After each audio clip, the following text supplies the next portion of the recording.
Hello everybody, today we're going to be working on our pinch pot monsters. So to do this you're going to want a bunch of clay, a ball of clay specifically, and then a little extra for some details. You're going to want some water, some sort of toothpick or something you can scratch with, and then of course a placemat. Now if you only have air dry clay or modeling clay, that'll work just fine too, but this is going to be the kind of clay that you fire in a kiln. It will make your clay very strong and permanent once it is fired. First step is to take a ball of clay and make sure it's really round and into a ball shape. Your ball of clay does not have to be perfectly round, but you do want it to be pretty round and not super lumpy. After you have a round ball of clay, the next step is to take your thumb and push it into the clay. Now when you push it in, it might take a little bit of muscle, a little bit of energy. It depends on how soft or hard your clay is. When you push your thumb in, you don't want to push it all the way through. We just want to push it in to create an indentation. Once you have that indentation, you're going to put your thumb back on the inside and your fingers on the outside are going to be pinching like this. So this is the motion you're going to be making. It'll be a little hard to tell that's what I'm doing, but once my thumb is inside, I'm going to take my fingers on the other side and pinch and squeeze. You can see how it squished the side. You can see where my fingers were. So you can see I did in fact pinch to create this impression. I'm going to rotate and pinch again, rotate, pinch again, and continue rotating and pinching until I have gone all the way around one time. Now it's already starting to look a little bit like a bowl, but it's not a very smooth bowl. It's pretty lumpy. So we're going to have to do a little bit more work to push down on the parts that are much thicker and not push down as hard on the parts that are thinner. Now that my hole is bigger, I'm going to be able to put both thumbs in and do the pinching motion with both hands. So I'll be doing this sort of motion with both hands at the same time. This time as I pinch and rotate, my fingers are going to be pinching and rotating a lot more gently. I'm not going to be pushing quite as hard and intensely as I did the first time because my clay is already spread out pretty well, and I'm just trying to refine it and find the little lumpy areas and smooth them out. So what I'm doing with my fingers is every time I feel an area that feels lumpy, I squeeze a little bit. Areas that don't feel lumpy or feel quite thin, I'm not going to squeeze at all. So I'm really trying to start learning how to feel those areas that feel thicker and those areas that are too thin, so that I don't squeeze too hard, but I squeeze hard enough in the areas that need it. I'm squeezing on the bottom as well as up near the top, and my ultimate goal is to get the thickness in between to be the same the entire way. So between my fingers, when I feel how thick it is, it feels like the same thickness the whole way up. I don't feel a part that suddenly feels really thick and then goes back to being really thin again. If that's the case, you got to pinch it and smooth it out. This part takes a lot of practice. So don't be upset if you don't get it right the first time. People have been making these for thousands of years, and the more you do it, the better you get at it. All right, one other little trick, little pro tip, is to take both hands and put them right next to each other if you want your bowl to be taller. So if you find your bowl is falling apart and kind of collapsing or sinking and it's just way too flat, you can fix that by taking your hands and pinching close together like this so that they're touching each other. So I'm actually pinching gently right next to each other, and what that does is it forces the walls of the bowl to go up, and so it can kind of fix some of those issues you might be having. Now if you actually want it to be more shallow, then instead you can have your hands further apart when you pinch, and what that does is spread your bowl out and it widens it. So just a couple little tips. Now once you have a nice bowl shape that you feel is even thickness and you feel that it's really nicely done, it is time to smooth out any little cracks you might see.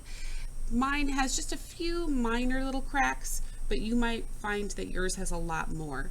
The more you touch the clay, the drier it gets, because your skin is absorbing the moisture that's inside of that clay. So sometimes if you've been playing with it for quite a while and touching it for quite a while, you're going to find a lot more cracks than if you did this process pretty quickly. You won't find as many cracks. But if you have cracks, just take a fingertip, one finger's enough, get some water on it, and start rubbing and smoothing out the areas that look rough to you. Don't rub them for 2 seconds and leave it shiny and soaking wet. You want to really rub that water into the clay so that it fully absorbs into the clay, and the more you rub it into the clay, the smoother it's going to appear. So you can see how very smooth and clean this looks now that I've really gotten that water to fully absorb into the clay. You're going to do this process until your entire bowl looks to be the smoothness of the surface that you are going for.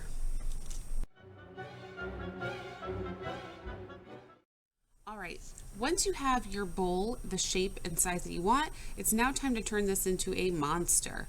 Now there are lots of ways you could do this. Most people transform this open circle into a mouth, and you can change the shape of it so that it has kind of the shape that you're going for instead.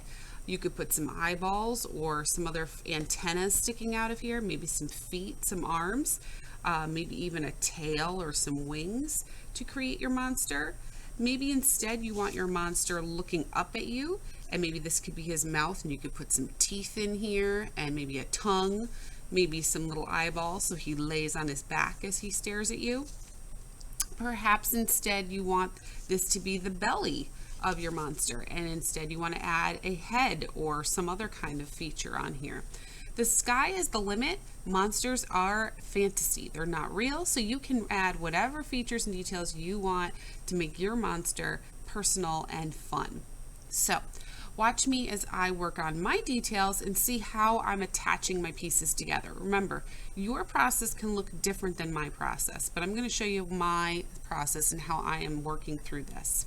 Okay, let's get started. I think I'm going to turn this into a mouth, and I'm going to have it so that it sits on its side like this.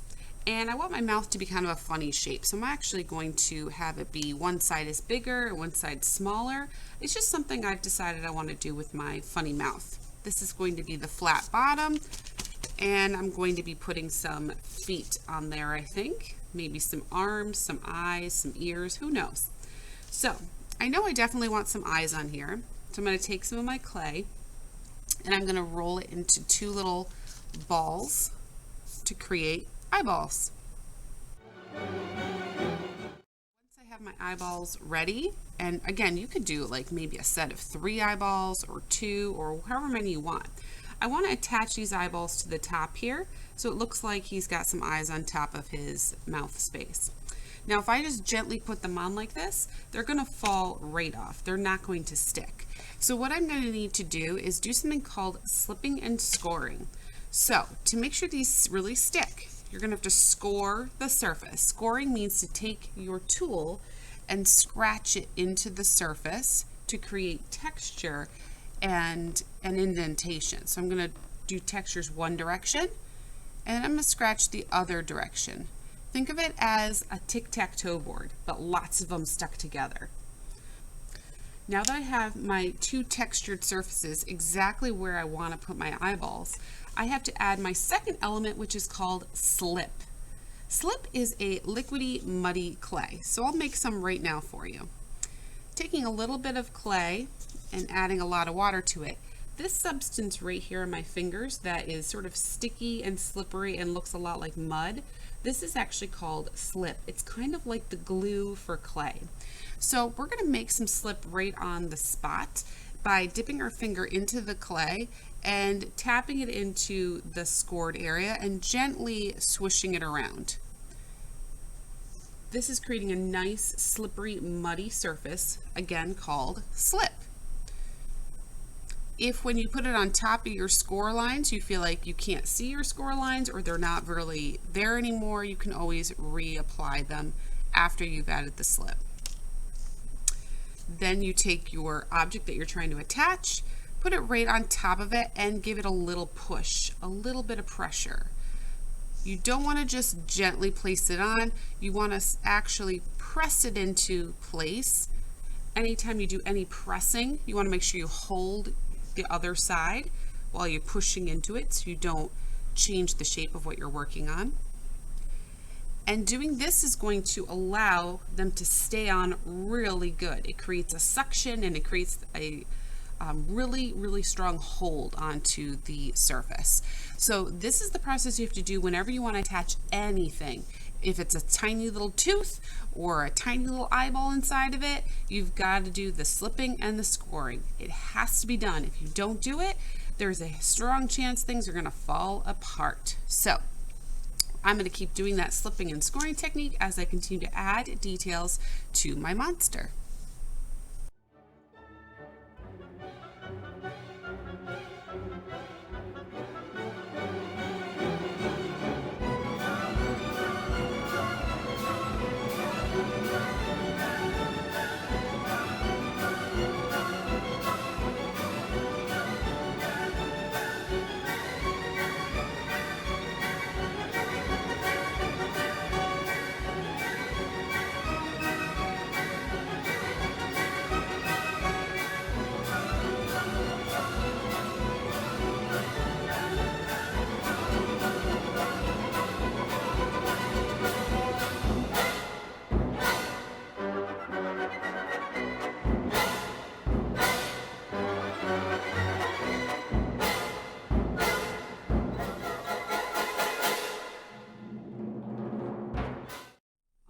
And here you have my finished pinch pot monster.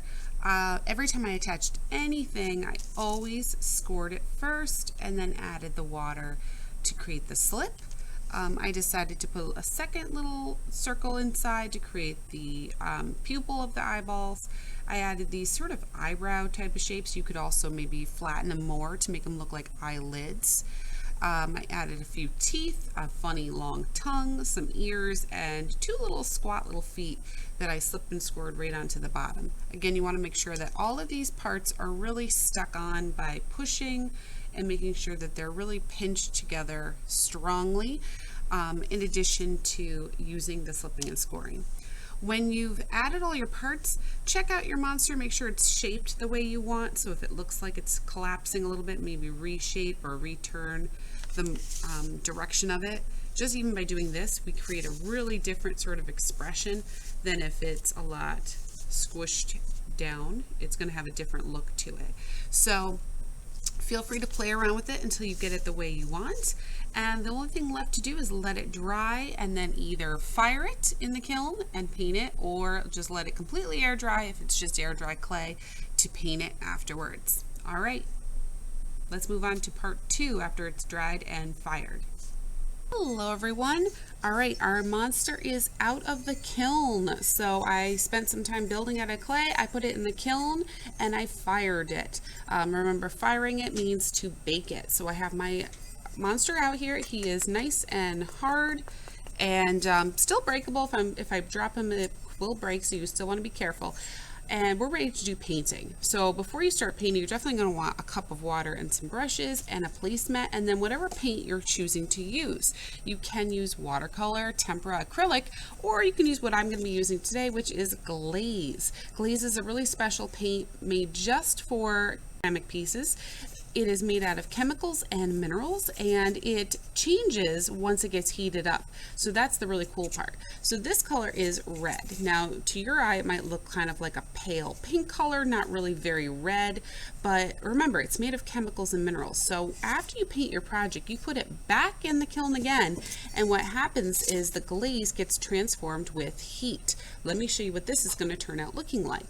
Once it comes out of the kiln, it's going to look like this. So as you can see, the color comes out very vibrant, much deeper, and very shiny and smooth as well. So that's the really cool thing about glaze. Once it goes in the kiln, it changes color and it changes texture. So you have to really trust the container. So whatever jar or container you have, whatever color it says it is, you have to trust that that is the right color, because it won't always look like what you expect it to look like. Now the other thing is, glaze is generally a very thin paint, a paint that is somewhat runny. And when you paint with glaze, one coat is not enough. You actually need 3 coats for it to really come out well. So here's an example of what each coat of red looks like if you only paint it 1 time, 2 times, or 3 times. So 1 time, It is still a very pale color, and when I shine in the light, you can see that it's very much not shiny at all. It's a very pale red, much closer to the original color. 2 coats, it's starting to get a little shiny. There are some rough patches though, and some parts that are dark and some parts that are light, so a little bit streaky. 3 coats is where you get a nice, rich, dark, even color, and the texture is smooth and shiny all the way across. So it's really important that you make sure you do 3 coats of paint whenever you are going to be using glaze. If you end up doing 4 or 5 by mistake, it's not going to hurt it, but less than 3 is going to be affecting the surface of the paint when it comes out of the kiln. All right, so let's get started. I'm going to actually start by painting in the details of my monster first, and then I'm going to paint the body last. But you can paint it in whatever order best suits you. Now, I'm going to start by painting the eyeballs, and I want them to be, I think, traditional eyeballs where it's white and black. But if you want to go a little bit funky and fun, remember this is a monster, it's make-believe, feel free to do that. I'm going to start by getting my white glaze, and I'm going to paint anything that I want to have be white first.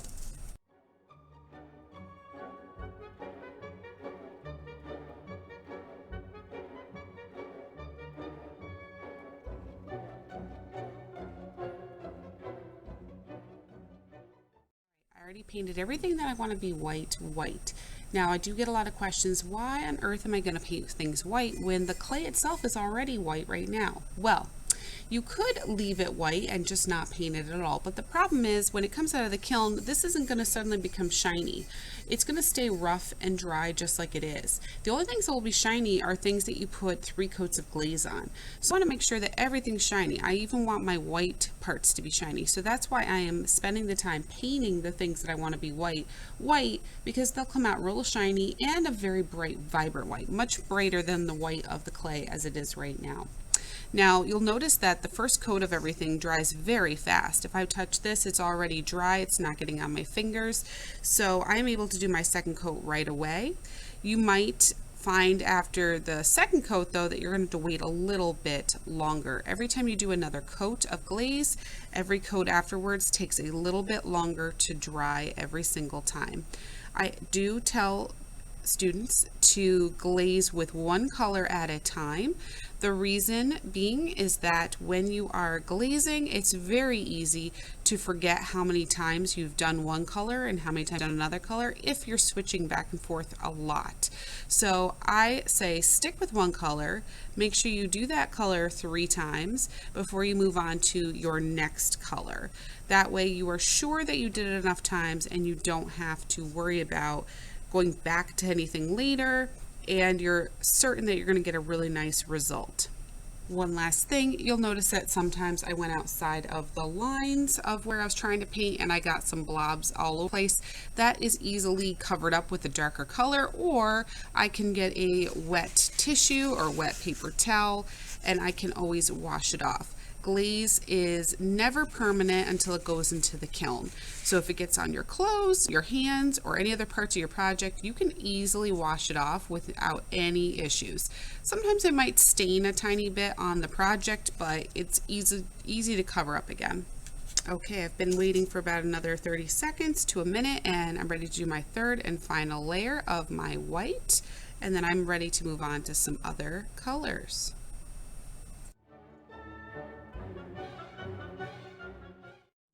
I'm ready to go in with some other colors. I'm going to do my tongue red. Of course, if you have things like a tongue, they don't have to be traditional colors like what I'm doing. Most, humans have red tongues, so I'm choosing to go with red, but you could do something else that's funny like purple or green or yellow, whatever you want. Notice that I'm holding my project with one hand and using my other hand to do the painting. The reason why I'm doing that is because I want to make sure that I'm getting all the areas that I need to, and if I set it down on the table and do my painting, I'm probably going to miss a lot of spots that are just going to stay unpainted. Now there might be some areas you just can't get at because of the way you built your project, and that's okay if you can't reach it.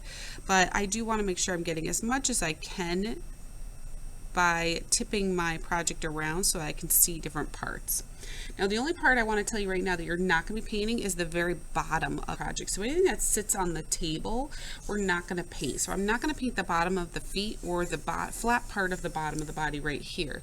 The reason why is when glaze starts heating up, it gets very hot and sticky in the kiln.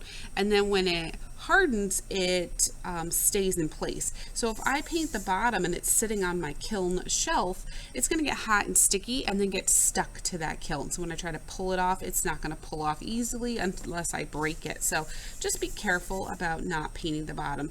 If you do by mistake or you get a spot here and there, remember it washes off. You can just wash it off afterwards before it goes in the kiln. Not a big deal. All right, my tongue is dry, ready for its second coat.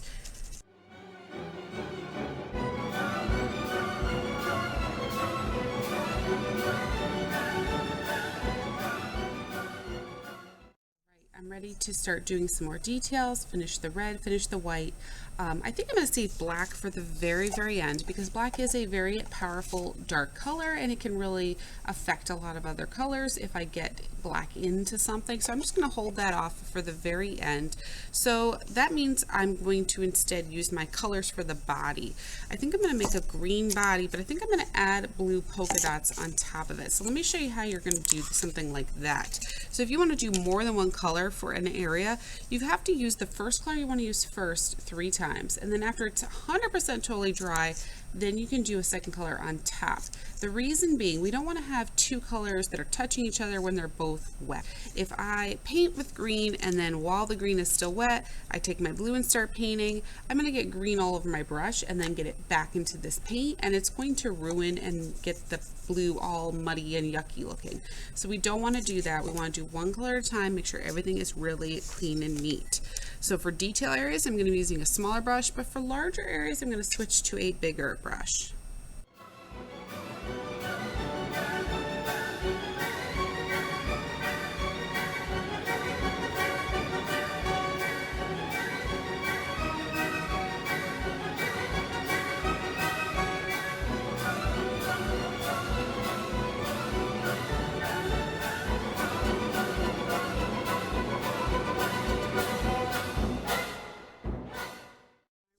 Do some blue spots on my little monster, but it's still quite wet, so as long as you can see shininess happening, you don't want to paint. So as long as the paint looks shiny, that means it's still wet, and definitely don't want to do that until it's done. So while I'm waiting, I'm just going to do a few extra touch-ups. I'm going to do the toenails, I'm going to do the inside of the ears, and then if it's still not dry, I'll add my black parts and save my spots for the very end.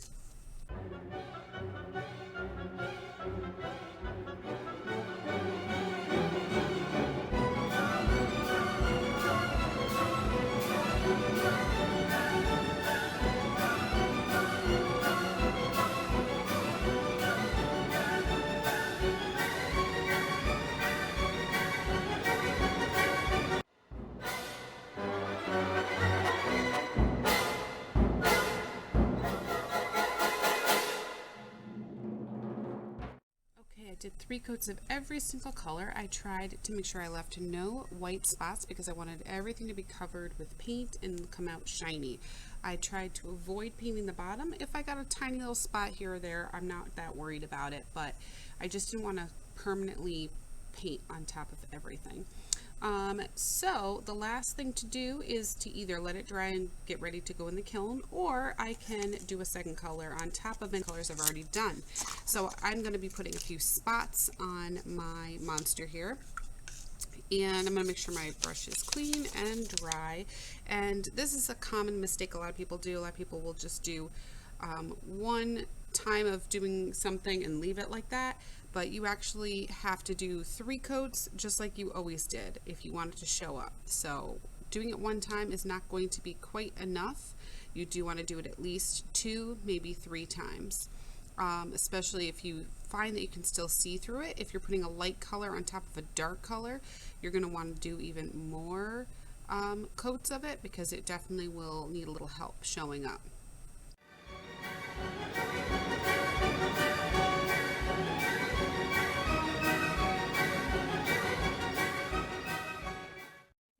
painted multiple times. Everything's ready to go. I just have to let this sit out to dry until it's totally dry. When it's dry, then it's going to go in the kiln, and we'll see how it looks when it comes out. Okay everyone, my little ceramic monster is out of the kiln, and here are the results. He is beautifully shiny and smooth. Looks like I did enough coats of everything. There doesn't seem to be any white spots left. There might be a few little like spots where I got it the wrong color on the wrong part, but that, you know what, that's part of what makes it homemade and handmade looking, and it's really kind of fun that way. Dishwasher or anything like that, because that could damage them. These are decorative, but if you wanted to put something inside here, maybe I wanted to put paper clips, or I wanted to put jelly beans or anything in here, I would be able to do that, knowing that if it's something I'm eating, it is totally safe for me to do so. So this is the results. I hope you guys had fun with it. I cannot wait to see your monsters, wait to see what colors you chose, and what sort of expressions you went with. One other thing you should know is that when you glaze something, most of the time the glaze is dinnerware safe. That means you can eat or drink off of it, and you can hand wash it. I would not recommend putting these in the